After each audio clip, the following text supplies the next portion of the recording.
Good morning બધાને ફરી એક વખત નવા વિડીયોની અંદર સ્વાગત છે તમારા બધાનું। અને આપણી સવાર છે ને આપણે જે રાત રોકાણ હતા રાજુભાઈનો પેટ્રોલ પંપ છે ને ત્યાં આજે રાત રોકાણ હતા। અને તો આ સવારમાં જે 6:30 વાગ્યા છે અને આપણી સાયકલ થઈ ગઈ આ બાજુ રેડી। અને રાજુભાઈ આપણને અત્યારમાં મદદ કરાવી છે। અત્યારમાં એ પણ જાગી ગયા અને સાયકલમાં લગેજ બધું બાંધતો હતો તો મને થોડીક મદદ કરાવી। અને અત્યારમાં બસ જો રાજુભાઈ હાલો નીકળો। જય માતાજી, થેન્ક યુ। હાલો કાકા, જય શ્રી રામ। જય શ્રી રામ। જો આજે છે ને આપણને રાત્રે બહુ સપોર્ટ કર્યો છે। આપણને હુવાની વ્યવસ્થા કરી દીધી હતી, જમવાની વ્યવસ્થા કરી દીધી હતી। અને અત્યારમાં બસ નીકળી જવું હું અહીંથી। ટુવા 10 કિલોમીટર થાય તો ટુવા જઈને હજી આપણે છે ને નાવાનું છે। અને પછી ત્યાં જઈને કપડાં આપણી રીતે બદલાઈ ચેન્જ કરીને પછી ત્યાંથી નીકળવાનું છે ગોધરા સાઈડ। તો હવે અહીંથી નીકળું છું અને વિડીયોને કન્ટિન્યુ જોતા રહીજો। મળીએ હું ડાયરેક્ટ તમને ટુવા। અને અત્યારમાં જે છે ને દી ઉગ્યો છે, થોડો ઉગી ગયો છે। અને તો જઈએ ચાલો। જય શ્રી રામ। જય શ્રી રામ। સાયકલ હકાવતા હકાવતા છે ને આપણે અહીંથી ગોધરા થાય છે હજી 2-3 કિલોમીટર જેટલું રહ્યું છે। અને અહીંયા છે ને હું વચ્ચે આવ્યો હતો ને તો ભરવાડ સમાજનો નિહાળો છે। વચ્ચે આવ્યો હતો તો મને એક ભરવાડના મિત્ર મળી ગયા હતા। એમને મને કીધું કે આવો ઘરે ઘડીક બેસી અને જમીન પછી નીકળો। તો અત્યારે છે ને 11 વાગી ગયા છે અને અત્યારમાં જમી લીધું છે તો જમીન નીકળી ગયો હું। અને એમને મને નંબર આપ્યો હોય કે ગોધરામાં કે આગળ કાંઈ તકલીફ પડે તો ફોન કરજો। તો અહીંયા અત્યારે જોતો અને જો આ બાજુ છે ને હજી હાલો જ જાઉં છું।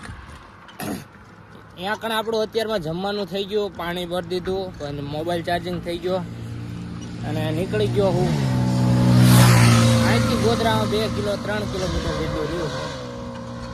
તો જવું હજી આગળ આપણે હવે આજ સાંજ સુધીમાં ક્યાં પહોંચ્યું જોઈએ હજી તો। બાકી જો તડકો એવો થઈ ગયો છે પણ આપણે છે ને સાયકલ યાત્રા ચાલુ જ રાખવાની છે, એ ઊભું નથી રાખવાનું। મોટા પુલ છે ભાઈ, એને ચડાવવામાં છે ને ફીણ નીકળી જાય। જો પરસો કેટલો વળી ગયો, તડકો ઉપર આવી ગયો માથે, જો ડી ઉપર આવી ગયો છે અને એના ટ્રક માન ચડે બોલો। અને આપણે તો સાયકલ ચડાવવાની અને એ પાછળ વજન હોય, બેગ હોય। જો હવે પાછો આ ઉતરે છે।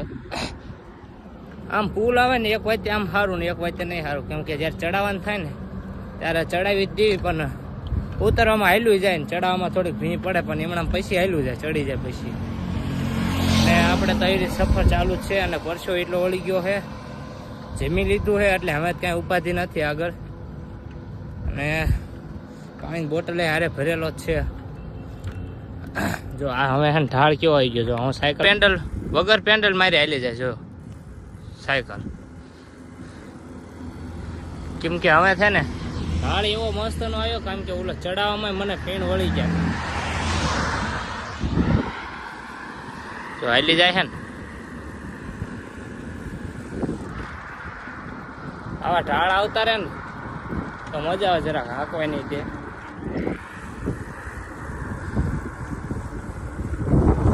જઈએ હજી આગળ શું થાય છે જોઈએ। જો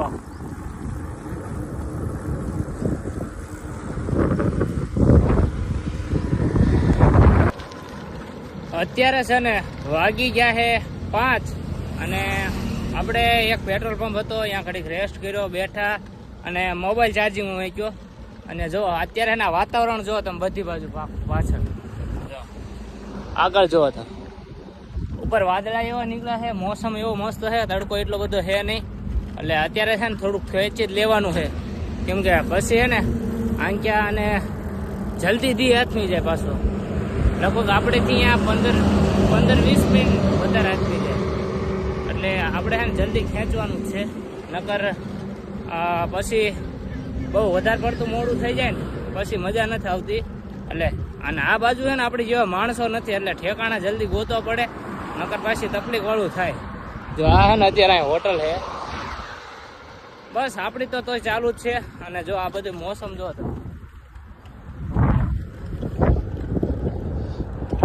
અને 5 વાગી ગયા છે તોય આપણે ચાલુ જ છે, કેમ કે હજી આગળ જાવી ક્યાંક 5:30 જેવો ટાઈમ થાય ને એટલે પછી આપણે રહેવાની વ્યવસ્થા કરવી જોઈશે.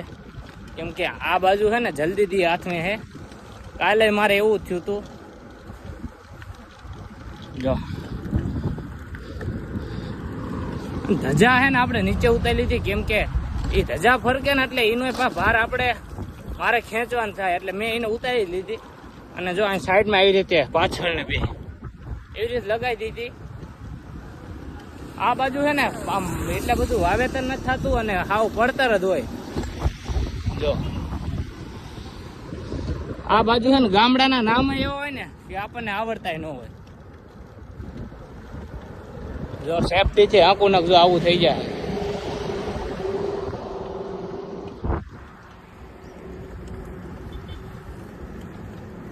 બસ જો ગીત સાંભળતા સાંભળતા જય શ્રી રામ નું નામ લઈને ચાલે જ છે આપણી ગાડી. અને અહીં ક્યાં ને ઘડીક ઢાળ આવે ત્યાં ઘડીક છે ને પાછું ઉપર ચડવાનું, ઘડીક હેઠો ઉતરવાનું. જો આગળ છે ને હમણાં એક બ્રિજ આવશે તમને દેખાડું. એ આપણે છે ને હું તમને ઢાળ ચડીને દેખાડું કે કેટલું એમાં છે ને ઢાળ ચડવામાં ભીં આવી જાય. જો અહીં આગળ જ આવે છે.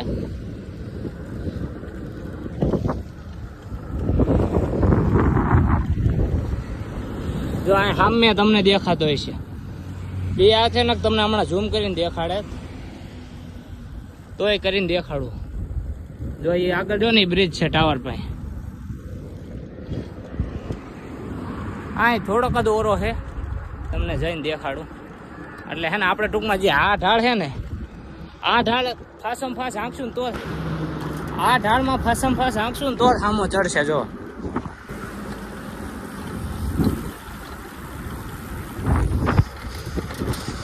કપડાટીએ ભાઈ જવું જ પડે નકર સામો ઢાળ છે કે ચડવામાં કેવો આવે પાછું.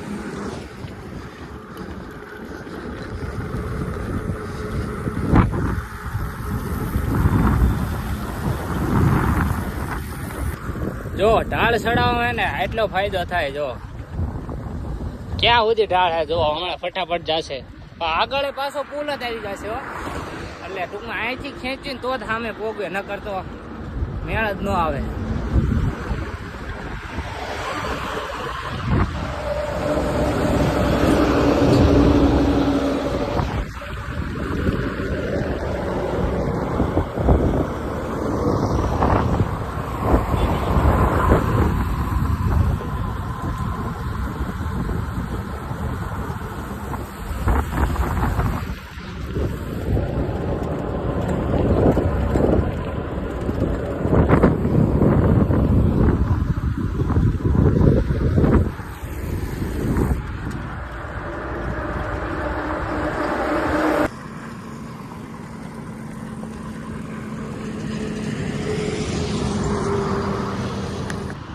આ ખાલી લોકેશન જુઓ તમે. ઓહો સમજો પુલ ઉપર છે ને આ લોકેશન છે. જો આપણે આ સાયકલ પડી સમજો.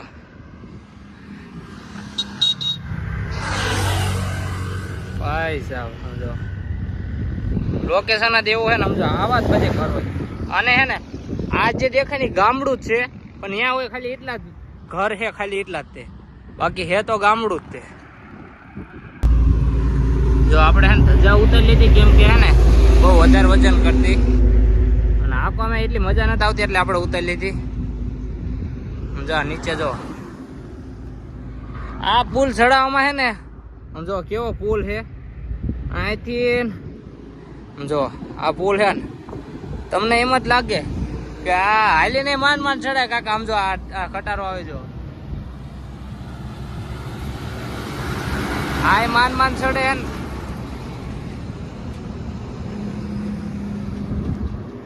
બસ આવી રીતે જ હોય આપણી યાત્રા.